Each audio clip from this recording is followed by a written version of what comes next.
आज मळी या ठिकाणी आम्ही कांडीवनाथ महाराजांचं दर्शन घेण्यासाठी गेलो आणि आमच्यासोबत असं काय घडलं की तुम्हाला पण विश्वास बसणार नाही. नमस्कार मंडळी, सगळ्यांना जय श्रीराम. आज अचानक असा निर्णय घेतला बरं का आमच्या ग्रुप म्हणला की आपल्याला जायचं मळी या ठिकाणी. आपण तर कधी गेलो नाही बरं का मित्रांनो. फर्स्ट टाइम आपण ना कांडीवनाथ महाराजांचं दर्शन घेण्यासाठी जात आहोत. आमची गँग बघा. बाय मामा, लग्न काय आपलं?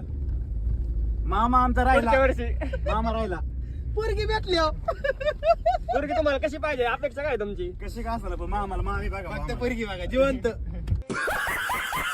येता येता नाथाचोडी मध्ये इकडे सुद्रिक पाटलांना पण नेचत बरं का. दोन्ही भाऊन हराम खाऊ असे काम आहे यांचं. शंकरच्या मम्मीने म्हणजे काकींनी आम्हाला दिलं बरं का चहा करू, आणि चहाचा व्हिडिओ काढण्यासाठी मित्रांनी परत नाही कप घेतलेला हातातले परत माघारी ठेवले. मग चहा वगैरे घेतला आणि प्रज्वल भाऊ, गुलाब भाऊ आणि यश भाऊ या आणि सुद्रिकचे 2 गडी मी आम्ही 6 जण चाललो होतो. येताना टाकी फुल बत्त्या गुल केला बरं का. 1000 रुपये डिझेल टाकलं गाडीमध्ये. गाड्यांना म्हणलं आता बुक पण लागले काहीतरी बघा. मग काय इकडे हॉटेल ना इकडे पाटील मळामध्ये थांबलो बरं का. आमचे गुलाब भाऊ म्हणले ही गाडी आपल्याला घ्यायची. म्हणलं नको, आपल्या हप्त्यातलं आपल्या माग. स्टार्टिंगला काय आलं तर काय नाही, आपल्याला तर काय वडापाव सोडून काय माहित नाहीत, कारण तुमचा भाऊ काय एवढा हिंडलेला नाही बाहेर बरं का. मग मस्त पैकी गँग सोबत ना जेवण वगैरे करून घ्या म्हणलं पटापटा. आमचा भया मामा तर काय ना किती दिवस झाला जेवला होता नाही का नो.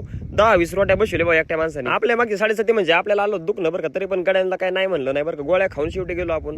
गोळ्या गिळल्या मग गाड्यांना म्हणलं तर घ्या झोपून बरं का. मधला गडी आमचा शंकरचा छोटा भाऊ छोटा चेतन आहे, तो पण झोपला आणि आपण पण ब्लँकेट घेऊन म्हणलं झोपून जाऊ. कसं आहे गोळीचा असर झाला पाहिजे लवकरच. येता येता आपण एक कुत्र पण धडकलो बरं का. त्या कुत्र्यामुळे बंपर पण चिमला आणि त्या कुत्र्याला पण काय झालं नाही नका काळजी करू. आम्हाला याला उशीर झाल्यामुळे ना मंदिराच्या दरवाजे बंद झाले होते बरं का. कुलूप लावलं होतं. म्हणलं पुढल्या वेळेस आहे ना आपण नक्कीच ना लवकर येण्याचा प्रयत्न करू. मित्रांनो वरून आहे ना इतकं छान व्ह्यू दिसत होता का नाही. लाईटी वगैरे ना खूप भारी असं गाव आहे बरं का. इथं आपल्याला यायला जरी उशीर झाला तरी आपलं दर्शन जरी नाही झाले तरी आपल्याला इथं खंडोबाचे शिष्य आहेत ना त्यांनी आपल्याला दर्शन दिलं बरं का. खूप छान असं ना कुत्र होतं, आतमध्ये ते गुतलं होतं बरं का. त्यानंतर मग आम्ही तिथं दर्शन घेतलं. नंतर मग मायाबाला आम्हाला मच्छिंद्रनाथ समाधी दर्शन घ्यायचं होतं. रात्रीचे 12 वाजून गेले तरी आम्हाला दर्शन झालं बरं का. आणि शेवटची ना आरती पण आम्हाला सापडली. आणि इथं आहे ना मच्छिंद्रनाथांनी समाधी घेतलेली, त्या समाधीचं आम्ही दर्शन घेणार होतो. मित्रांनो आपण पहिल्यांदाच नाही देवस्थान आलेलं. आपल्याकडून जर काही चुकीची माहिती बाहेर पडली असेल तर ना नक्कीच ना आपल्याला माफ करावं.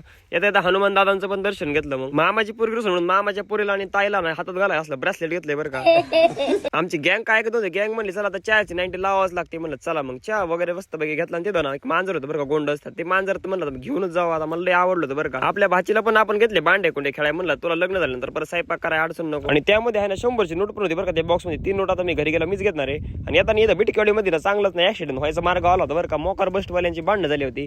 कुणीच पुढे जाऊन द्यायला रस्ता नको करून टाकलं होतं. पण असं काय करीत नका जाऊ. तुमचा भाऊ मग शेवटी 2:30 वाजता घरी पोहोचलं बरं का. चला मग व्हिडिओ आवडल्यास लाईक आणि फॉलो करा विसरू नका. धन्यवाद.